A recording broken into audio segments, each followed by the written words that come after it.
Luntha Aman. This production and broadcasting of jingles, music videos, narratives, documentaries, press services and programs on location or outside, live broadcasting of mass sports and entertainment, and advertising for small, medium and large enterprises. All services are offered at competitive prices. Tune in daily to catch Luntha Television on Zuko on Channel 51, Starsat Channel 474, Star Times Channel 474, Topstar 474, Kriye 007, GoTV on Channel 807, Azam on Channel 386, and live streams on our YouTube and Facebook platforms. You can find us in Area 2 Lilongwe or can reach us on 0883 815 055. Come, let us help you grow your business. For any complaints about our broadcasting, any feedback, please write Luntha TV via the email and the telephone number below, or write Malawi Communication Regulatory Authority MACRA via the email below.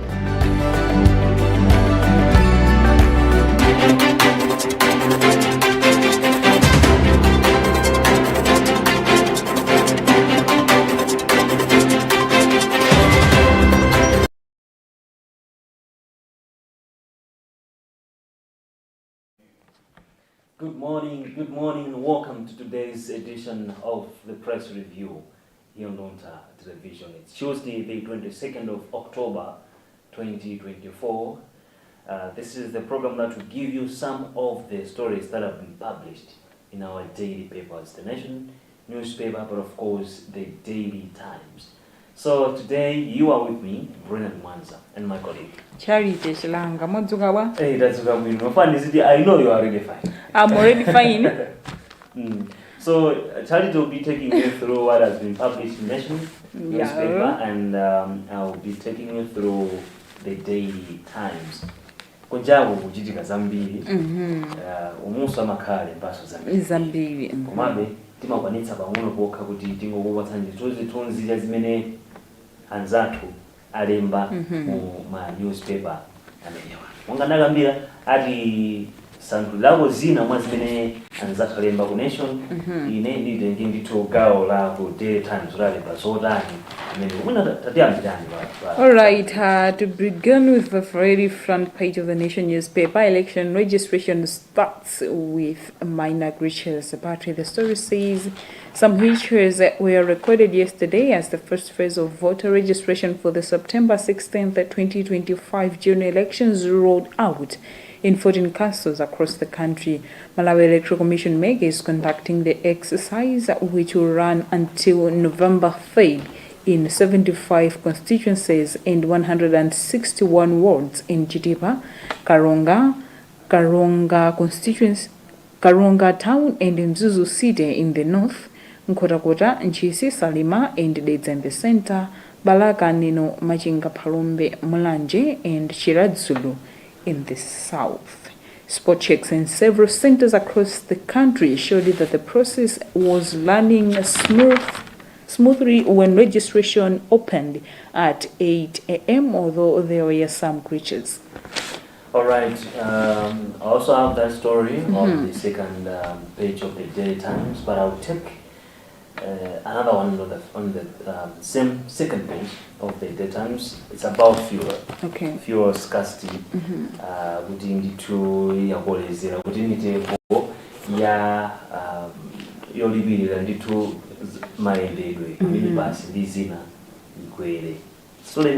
fuel scarcity drives up minibus fares.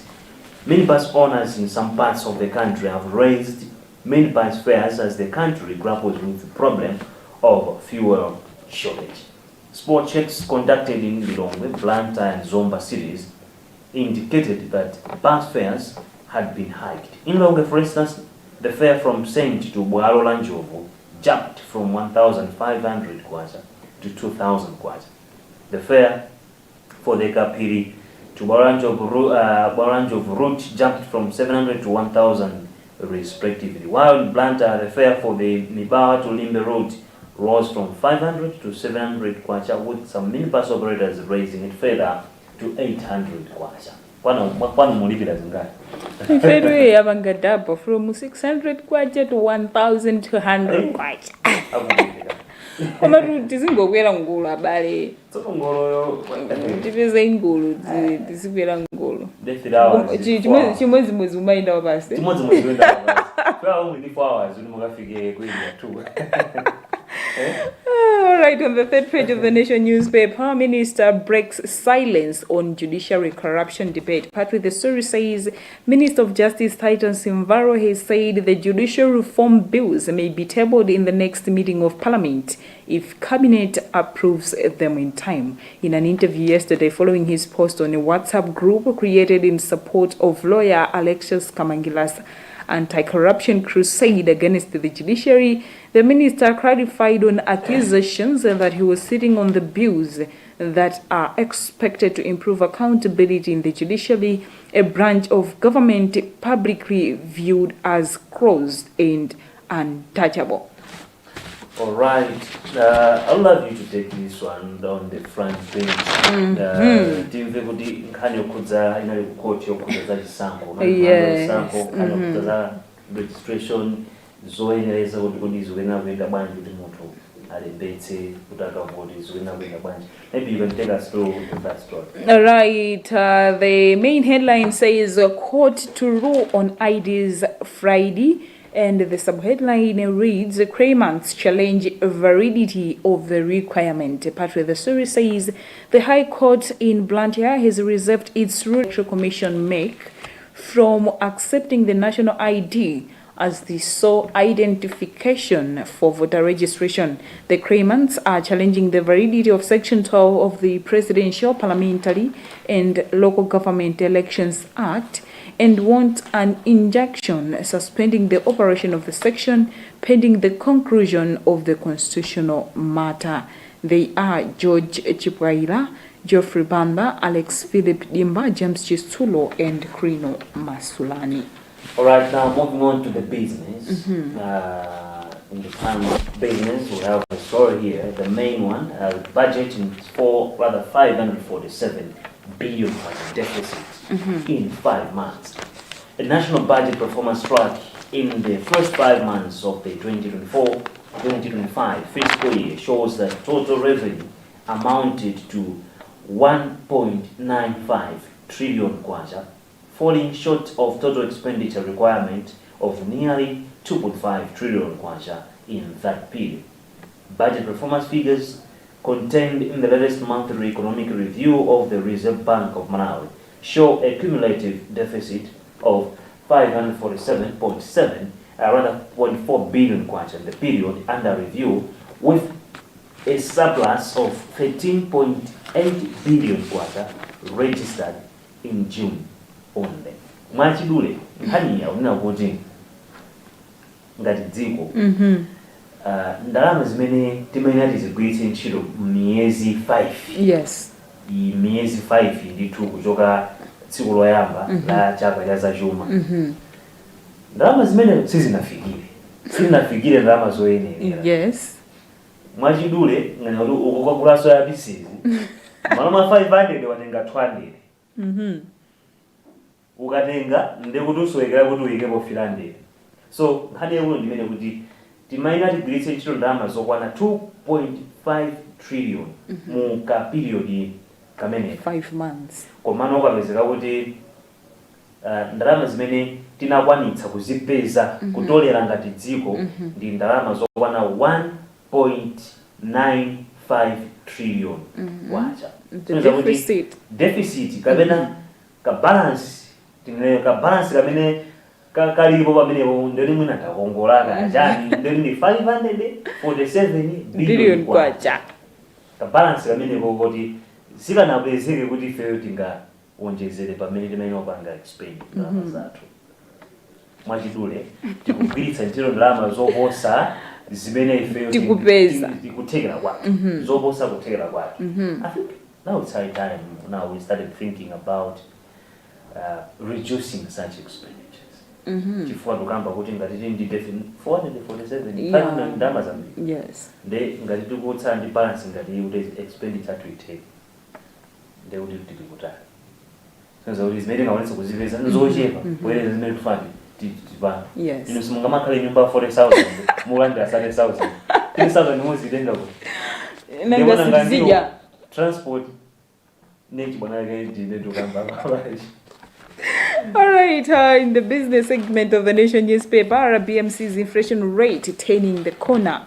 Reserve Bank of Malawi RBM Deputy Governor McDonald Mafuta Male says inflation rate currently at 34.3% will soon turn the corner as the central bank is seeing signs of easing pressure on prices. He said in a statement that the country's economy has been experiencing inflationary pressures emanating from food prices at a time non-food inflation has eased to 21.8%, according to National Statistical Office figures. All right, we now move on to the arts and culture. Like we said, there are a lot of stories in these papers, but we are just managing to give you the very few stories that have been published. Because we cannot manage to give you each and every story because of time and other factors. I will take you through one in the Nation newspaper. Program to empower female music producers. A renowned singer and songwriter Kim of Diamonds has launched the Girls Beat Club program to empower aspiring female music producers. The initiative, organized through the Diamond Standards, seeks to close the gender gap in music production by offering a safe and creative space for women to develop their skills. All right, Kosoma speaks on blank media levy. Indikani yaigulumene anthu aluso anthu oyimba ndiye na hotelo amakhala kuidikira chaka ndi chaka pafupi iyeza Kosoma kani yake ndi so akuti Popular Society of Malawi Kosoma admitted yesterday that they need to intensify sensitization on blank media levy royalties, which are misunderstood by artists in terms of its criterion for distribution.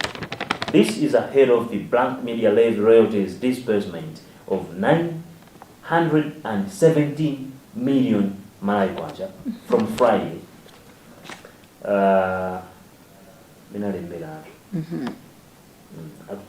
The money is up from 505 million in the previous payout in January this year to musicians, filmmakers and authors whose works were reproduced during the period of October 2023 to March 2024. Since its inception, some artists continue to carry the distribution system, with others alleging that those who criticize the corporate body are given more money to shut them up. Kani mafuta chifuaena ndikukumbukira zinachitikako nditu should be JB, one of the artists. Unifeza Kosoma zosijabu.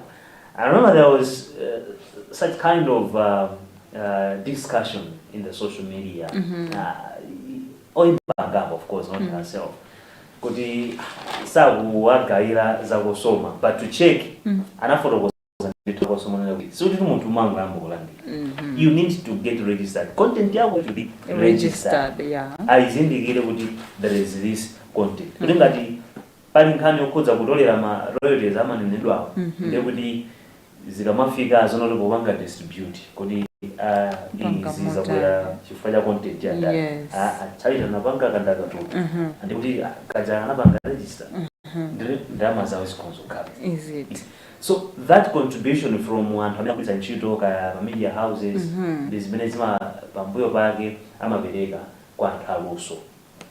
So mwina that's why akamba kuzenza Kosoma kuti akwena amvetse aluso kuti suda amangofikira kugawa kuti ine naimba nyimbo ukungomvera weka nyimbo basi chifoti wewe musician koma nyimbo zako ziko siri uzidziwa mwangomvera nyimba moka ukuyendekeza Kosoma hapo basanga zayo yo vele wenda bale yawo olotulutsa banja ngere koma ngati Kosoma nyimbo yosakuidziwa, it's hard for them to contribute something.